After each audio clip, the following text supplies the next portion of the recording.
She poured his whiskey with hands that had once pulled triggers. She smiled politely with a face that 5 governments had tried to erase. And when 5 trained killers walked through that restaurant door to take him, they made one fatal mistake. They thought she was just a waitress. They had no idea that the most dangerous person in the room was the one they couldn't even see. This is the true story of the woman who saved a billionaire's life and lost everything she'd spent 7 years hiding. And I promise you, by the end of this story, you'll never look at another waitress the same way again. Welcome to Voice of Granny. While you're here, please hit the subscribe button and comment your view on the story and where you're watching from. You know, we walk past people every single day and never really see them. The person who makes your coffee, the one who cleans your office, the waitress who brings your food. We look right through them like they're invisible. But sometimes the most extraordinary people are hiding in the most ordinary places. This is a story about one of those people. Her name was Sarah Bennett, and she worked at a fancy restaurant in downtown Chicago called the Crystal Room. Now, this wasn't just any restaurant. This was the kind of place where a single meal could cost more than most people make in a week. Crystal chandeliers hung from the ceiling. The carpet was so thick your feet sank into it. And the people who ate there, they wore watches that cost more than cars. Sarah had been working there for almost a year. Every night, she'd put on her black uniform, tie her hair back in a simple bun, and become invisible. That's what she wanted, to blend in, to be forgotten, to be nobody special. But here's the thing about Sarah. She wasn't nobody, not even close. She moved through that restaurant like a dancer. Every step was silent. Every movement was precise. Her hands never shook when she carried a tray full of expensive wine glasses. Her face never showed emotion when rude customers snapped their fingers at her or talked to her like she was beneath them. And her eyes were always watching, always calculating, always aware. You see, Sarah had a gift, or maybe it was a curse. She noticed things other people missed. The way a man's hand trembled when he ordered, the way a woman slipped off her wedding ring before her date arrived, the tiny signals people gave off when they were lying or nervous or afraid. It was a skill she'd learned a long time ago, in a life she was desperately trying to forget. Sarah had been a soldier once, not just any soldier. She'd been part of something secret, something the government would never admit existed. They called people like her ghosts, soldiers who did the jobs nobody else could do, the dangerous missions, the impossible rescues, the operations that never made it into any official report. For years, she'd served her country in the shadows. She'd seen things that would break most people, done things that still haunted her dreams. And then, one mission went terribly wrong. Operation Sandstorm, they'd called it. A rescue mission in the Middle East that turned into a nightmare. Her entire team was killed, betrayed by someone they trusted. And Sarah, she barely escaped with her life. After that, the government had erased her, made her disappear, not as punishment, but as protection. Or maybe they just wanted to forget their failure. In a different way, Sarah Bennett became a ghost in a different way. No past, no records, just a social security number and a fake history. For 7 years, she'd been running, moving from city to city, working jobs where nobody asked questions, staying invisible, staying safe. Chicago was supposed to be just another stop. The Crystal Room was supposed to be just another job. She'd work there for a few months, save some money, and move on before anyone got too curious. But tonight was going to change everything. It was a Tuesday evening, and the restaurant was busy, but not packed. Sarah moved between tables with her usual quiet efficiency, refilling water glasses, taking orders, smiling politely at jokes that weren't funny. Then, at exactly 8 o'clock, the atmosphere in the room shifted. The front door opened, and Victor Cross walked in. If you don't know that name, Let me tell you who Victor Cross was. He was one of the richest men in America, a real estate mogul who'd built an empire buying up half the buildings in Chicago and New York. His face was on magazine covers. His name was in the newspapers almost every week. People either loved him or hated him, but everyone knew who he was. He walked into the crystal room like he owned it, and honestly, he probably did. He was tall, dressed in a suit that probably cost $10,000, and he had that look on his face. You know, the look of a man who's so used to getting what he wants that he's forgotten how to say please or thank you. Behind him came three big men in dark suits. His security team. They moved like professionals, scanning the room, checking exits, making sure their boss was safe. The restaurant manager practically bowed as he led Victor Cross to the best table in the house. Corner booth, perfect view of the entire room, private exit nearby. It was Sarah's section. She walked over, notepad in hand, and put on her professional smile. "Good evening, Mr. Cross. Can I start you with something to drink?" He didn't look up from his phone. "Whiskey, top shelf. And make sure the steak is perfect this time. Last time, it was mediocre." No please, no thank you, just commands. Sarah nodded. "Of course, sir." His security team didn't sit. Two of them positioned themselves near the exits. The third, a man with sharp eyes and a military bearing, stood close to the table. He was the head of security, a professional, and unlike his boss, he did look at Sarah. His eyes swept over her for just a second before dismissing her as unimportant. That was fine.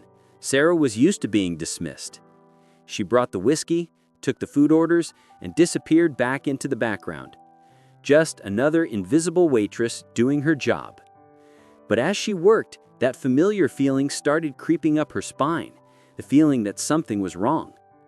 And then she saw them. 5 men entering the restaurant separately over the next 10 minutes. To anyone else, they looked normal, just wealthy customers coming in for dinner. But Sarah saw what others didn't. She saw the way they positioned themselves. She saw the way they never really looked at their menus. She saw the way they were watching Victor Cross. And she knew with absolute certainty that something very bad was about to happen. Let me tell you something about fear. Real fear isn't loud. It doesn't scream. It's quiet. It's that cold feeling in your stomach that tells you danger is coming, even when everything looks normal. That's what Sarah felt as she watched those 5 men take their positions around the restaurant. The first 2 sat at a table in the center of the room. They ordered an expensive bottle of wine and pretended to have a business conversation. But Sarah noticed their glasses stayed full. They weren't drinking. They were watching. The third man took a seat at the bar. He ordered a beer and stared at the television showing a basketball game. But in the mirror behind the bar, Sarah could see his eyes. He wasn't watching the game. He was watching Victor Cross's table, watching the security guard standing nearby. The 4th and 5th men sat near the kitchen entrance. They laughed and talked like old friends, but their body language was all wrong. Their backs were to the wall. Their feet were flat on the floor, ready to move. They were blocking one of the main exits. Sarah's heart started beating faster. Her hand stayed steady as she carried a tray of appetizers to another table, but her mind was racing. This was a professional setup, a coordinated operation. These weren't random criminals. They were trained, organized, and they were here for Victor Cross. She had to warn someone. Sarah made her way toward the head of security, the sharp-eyed man standing near Cross's table. She kept her face calm, her voice low. "Excuse me, sir," she said quietly. "I think there might be a problem." He looked at her with barely concealed irritation. "What is it?" "Those men," Sarah said, nodding subtly toward the 5. "They came in separately, but they're working together. Look at their positions. They're surrounding your client, blocking the exits." The security chief glanced at the men she had indicated. He saw wealthy customers in expensive suits. Nothing unusual, nothing threatening. "Ma'am," he said with the kind of patience you'd use with a child, "I've been doing this job for 20 years. I know what a threat looks like. These are just customers. Please go back to your work and let me do mine." Sarah felt frustration rising in her chest. "Sir, please, look at the man at the bar. He's watching you in the mirror. The two by the kitchen are blocking the emergency exit. This is textbook tactical positioning." Now the security chief's expression changed, not to concern, but to annoyance. "How does a waitress know about tactical positioning?" he asked, his voice cold. "I don't know what you think you saw, but you need to step back. You're drawing attention." He turned away from her, dismissed her just like Victor Cross had dismissed her, just like everyone in this restaurant dismissed her every single night. Sarah stood there for a moment, her jaw clenched. She could walk away. She could go into the kitchen, slip out the back door, and disappear before whatever was about to happen actually happened. It wasn't her fight. Victor Cross was an arrogant billionaire who treated her like dirt. His security team had ignored her warning. Why should she risk everything to save them? But then she looked around the restaurant, at the young couple on a date at table 5, at the elderly man celebrating his birthday with his grandchildren, at the other waitresses and the kitchen staff. Innocent people who had no idea what was coming. And Sarah knew she couldn't walk away. Not from them. She moved back to her station, her mind shifting into a mode she hadn't used in 7 years. The restaurant transformed in her vision. It wasn't a dining room anymore. It was a battlefield. She mapped every table, every exit, every potential weapon, the heavy wine bottles behind the bar, the steak knives in the kitchen, the fire extinguisher by the door. Everything became a tool, a variable, a possibility. And then it happened. The man at the bar stood up. His hand went inside his jacket. At the same moment, the two men by the kitchen stood up. The friendly smiles disappeared from their faces. The shift was instant, like a switch being flipped. The security chief saw it too, but he saw it too late. He shouted something and reached for his weapon, but the attackers were faster. They'd been planning this for weeks. They knew exactly what to do. The man from the bar moved like lightning toward the security guard near the entrance. There was no gunshot, just a quick, brutal movement. The guard dropped to the floor with a knife in his neck. Chaos exploded through the restaurant. A woman screamed. People started scrambling from their tables, knocking over chairs and glasses. The sound of breaking crystal filled the air. The two men from the center table rushed the security chief. One had a taser, the other had a metal baton. They moved with practiced precision, flanking him before he could even draw his weapon. The taser hit him first. His body convulsed. Then the baton struck his wrist and his gun clattered to the floor. Another blow to his knee brought him down. It took less than 15 seconds. Victor Cross's entire security team was neutralized. The remaining two attackers pulled out handguns. Not big rifles, but sleek, black pistols with silencers attached. "Nobody move," one of them shouted, his voice cutting through the screams. "Stay on the floor. Hands where we can see them. This doesn't concern you. We're only here for him." He pointed his gun toward Victor Cross. The billionaire, the man who controlled buildings worth billions of dollars, looked small and terrified. All his money and power meant nothing in that moment. He was just a scared man facing death. The leader of the attackers, a tall man with cold blue eyes, walked slowly toward the booth. He moved with confidence, with certainty, like a hunter who'd finally cornered his prey. "Mr. Cross," he said with a slight accent, "you're coming with us quietly." That's when Sarah made her choice. You know what they say about cornered animals, right? They're the most dangerous, because when you have nothing left to lose, when your back is against the wall, something inside you changes. Fear becomes fuel. Desperation becomes power. Sarah had spent 7 years hiding, 7 years being invisible, 7 years pretending to be someone she wasn't. But in that moment, watching that man point a gun at Victor Cross, watching innocent people crying on the floor, something inside her snapped. The waitress disappeared. The ghost came back. She moved before she even thought about it. Her hand closed around a full bottle of vodka from behind the bar. Heavy glass, good weight. "Hey!" she shouted. The leader turned, surprised to hear a voice. He saw the waitress standing there with a bottle in her hand. For a split second, confusion crossed his face. What was this nobody doing? He never got a chance to find out.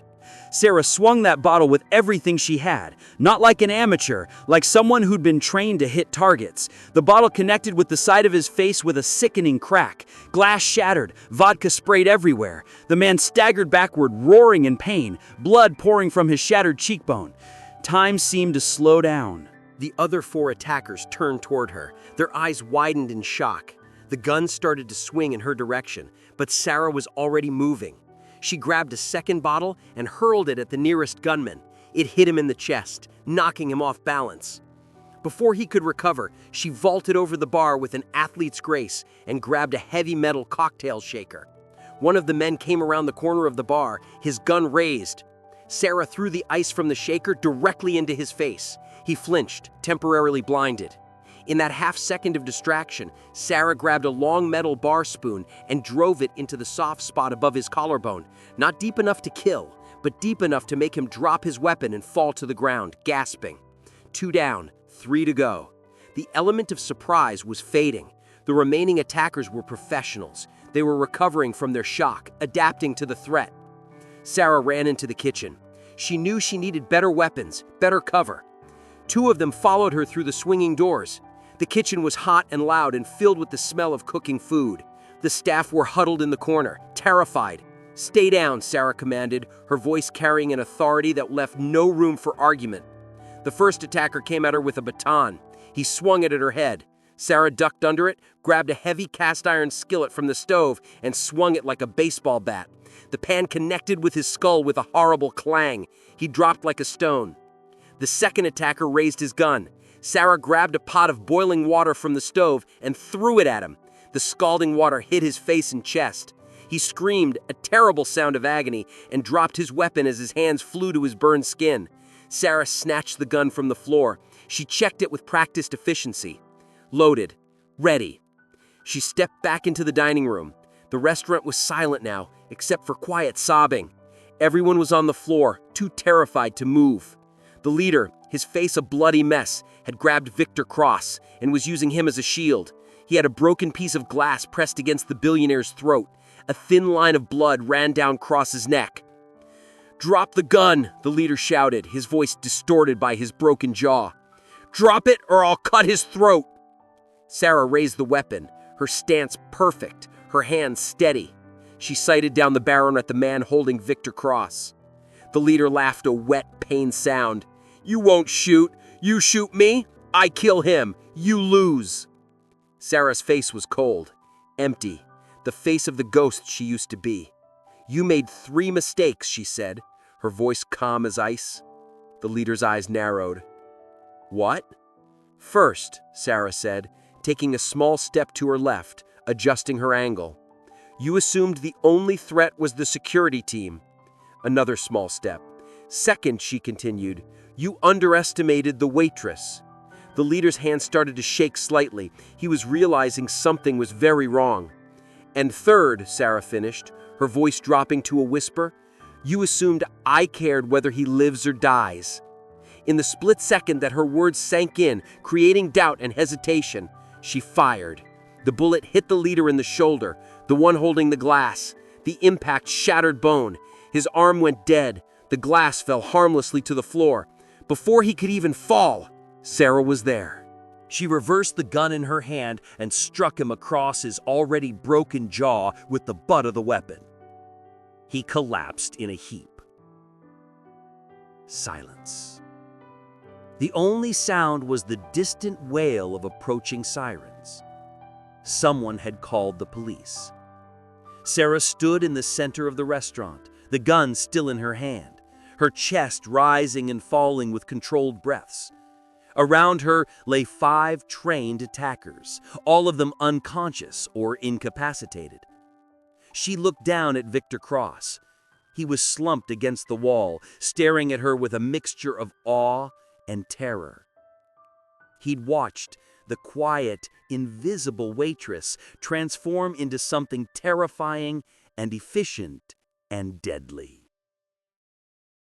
"Who are you?" he whispered. Sarah didn't answer. She set the gun down carefully on a table and walked toward the door. The waitress was gone.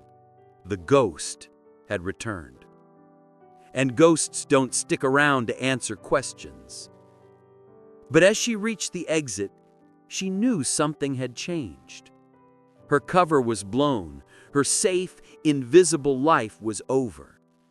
And the people who'd sent those attackers, they'd be coming for her next. The hunt was about to begin. Here's something nobody tells you about running from your past. You can change your name, you can change your city, you can change everything about yourself on the outside, but on the inside, the past never really lets go. It's always there, waiting for the moment when you slip up, when you reveal who you really are. Sarah had just revealed everything. Within hours of the incident at the Crystal Room, she disappeared. She left her apartment with nothing but a small bag of clothes. She closed her bank account and took the cash. She destroyed her phone and laptop. She became a ghost again, the way she'd been trained. She found a cheap room in a rundown neighborhood on the south side, paid 3 months' rent in cash to a landlord who didn't ask for ID, bought clothes from thrift stores, cut and dyed her hair, became someone new again. But she knew it wouldn't be enough. Not this time.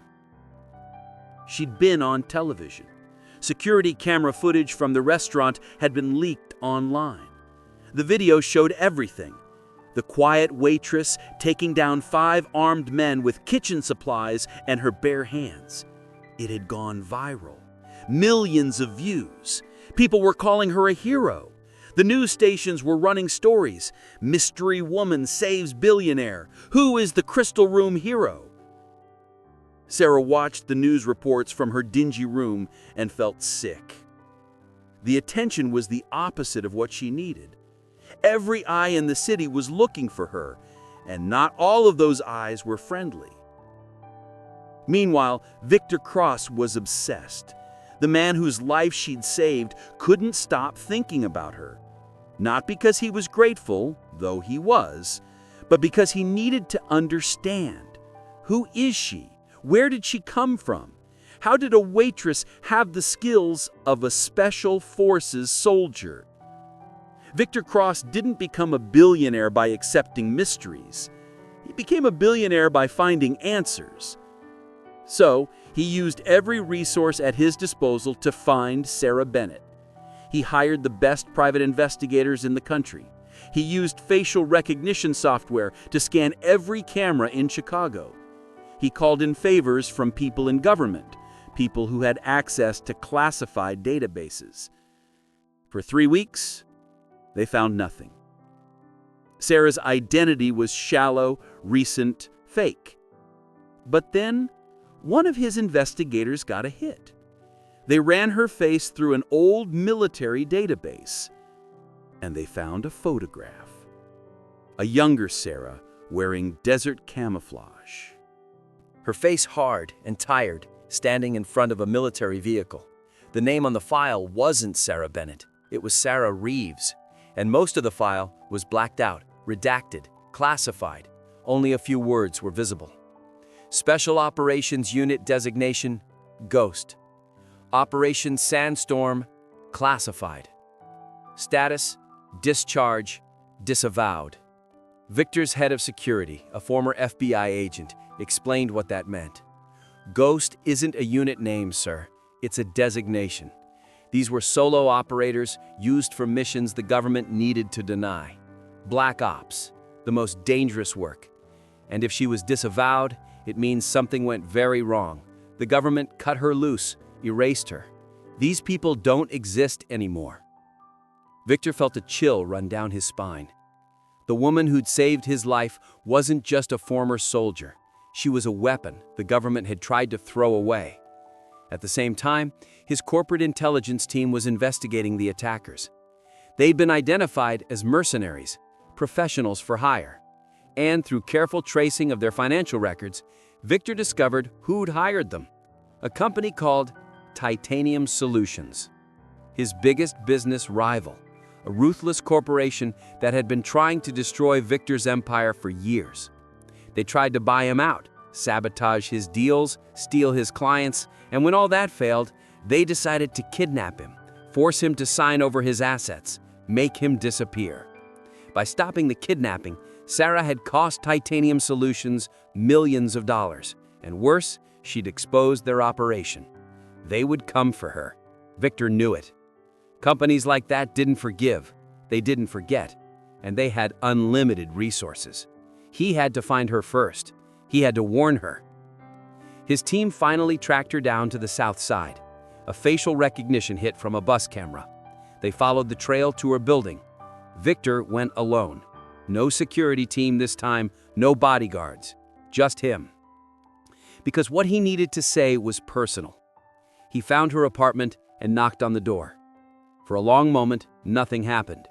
Then he heard the sound of a lock clicking. The door opened a crack, held by a chain. One of Sarah's eyes appeared in the gap. She looked different.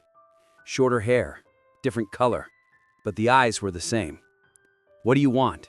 she asked, her voice flat. "I need to talk to you," Victor said.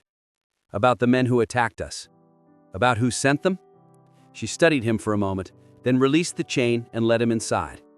The apartment was almost empty. A mattress on the floor, a folding chair, a bag packed and ready to go. This wasn't a home. It was a temporary hiding place. "They weren't random criminals," Victor said immediately. "They were hired by Titanium Solutions, my business rival. They wanted to kidnap me, forced me to sign over my company. By stopping them, you didn't just save my life, you cost them millions of dollars. They're coming for you, Sarah." Or should I say, Sarah Reeves. At the mention of her real name, something flickered in her eyes. Pain, old wounds reopening. "I found out who you are," Victor continued, "what you were. Special operations? A ghost? I don't know what happened to you. I don't know why you were running, but you're not invisible anymore. They know who you are, and they won't stop until they eliminate you as a threat." Sarah was quiet for a long moment. Then she spoke, her voice hard. "So you found me. You exposed me. You brought your corporate war to my doorstep, and now you're here to what? Apologize?"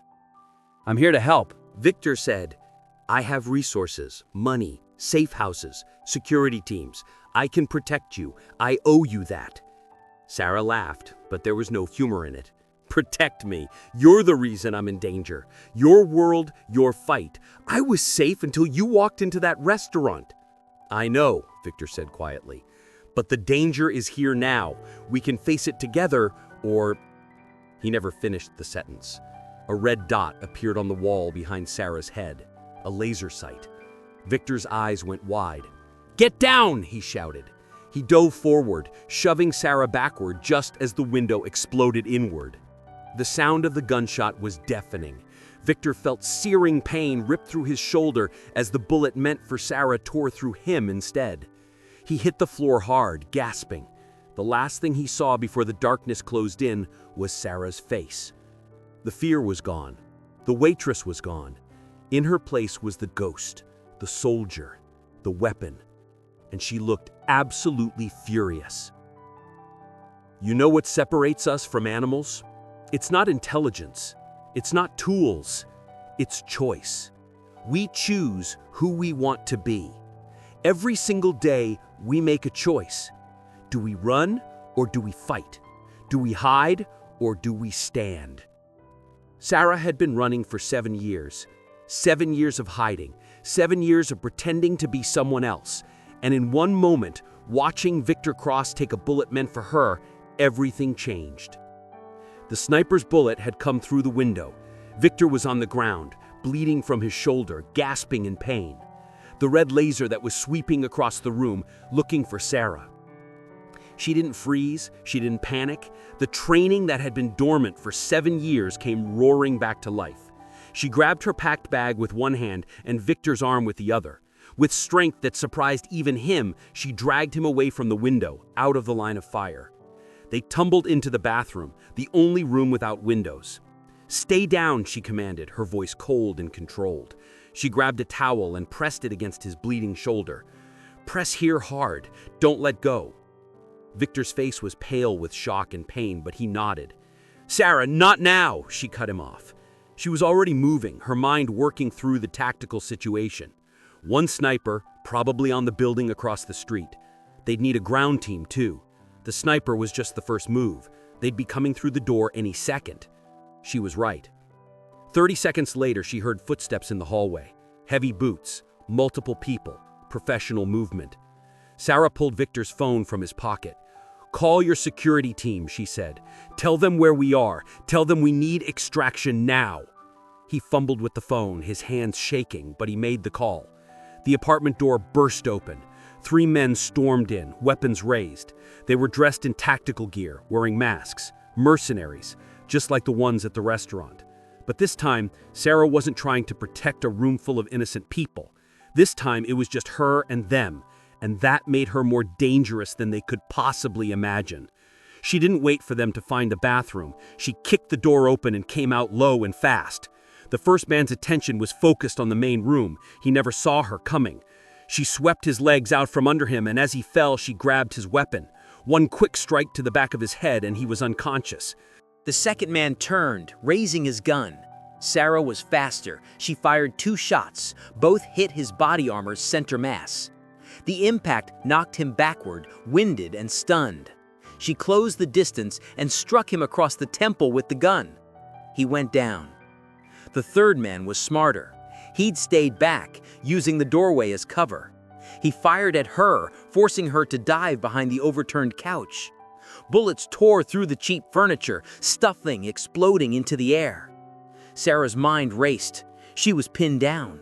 He had the superior position, and more men might be coming up the stairs. Then she heard it. The sound of sirens, multiple vehicles. Victor's security team had arrived fast. Police too, probably. The sound of backup changed everything. The third man heard it too. He made a decision. He fired 3 more shots to keep her pinned, then turned and ran. His mission was failed. Time to extract. Sarah didn't chase him. She went back to the bathroom where Victor was still pressing the towel to his shoulder. His face was ashen, but he was conscious. "You saved me," he said, his voice weak. "Again." "We're even now," Sarah replied. But her voice was softer than before, less cold. Victor's security team burst into the apartment moments later, followed by police. The scene was chaos. Paramedics rushed to Victor, stabilizing him before loading him onto a stretcher.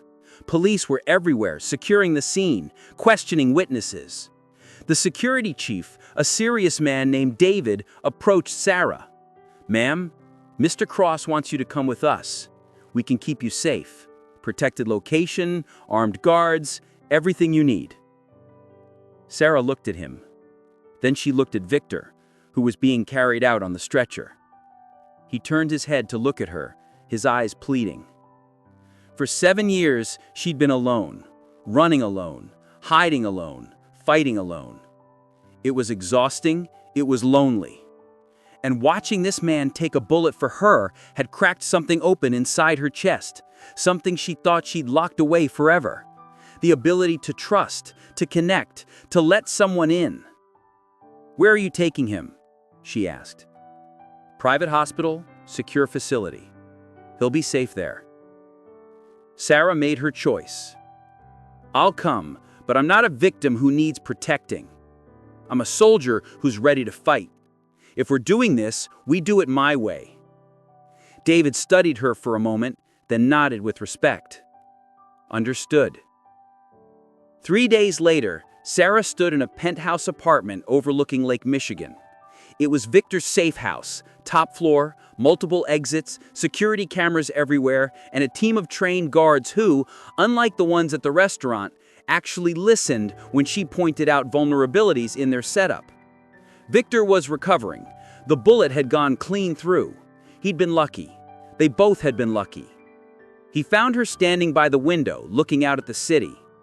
"Thank you," he said quietly, "for staying." Sarah didn't turn around. "I didn't stay for you. I stayed because I'm tired of running. I spent 7 years being invisible, being afraid. But you know what I realized?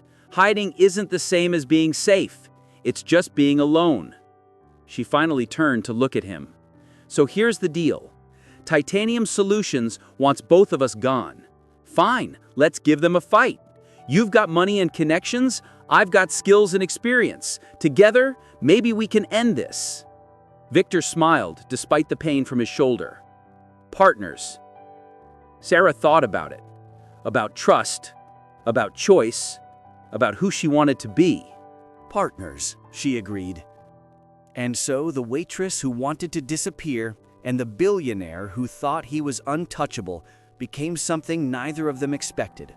A team, united not by business or obligation, but by the simple fact that sometimes the people we least expect become the ones we need most. Sarah Bennett was done running. Sarah Reeves was done hiding. Whoever she was now would be her choice, and this time she wouldn't face the future alone. Because sometimes the bravest thing you can do isn't fighting, it's letting someone stand beside you when the fight comes. And the fight was definitely coming. But that's a story for another time. If you enjoyed this story, if it moved you or made you think about the invisible people we pass every day, give this video a like and share it with someone who needs to hear it. Subscribe to see more stories that remind us that heroes come in the most unexpected forms. And remember, the most extraordinary people are often hiding in the most ordinary places. You just have to learn to see them.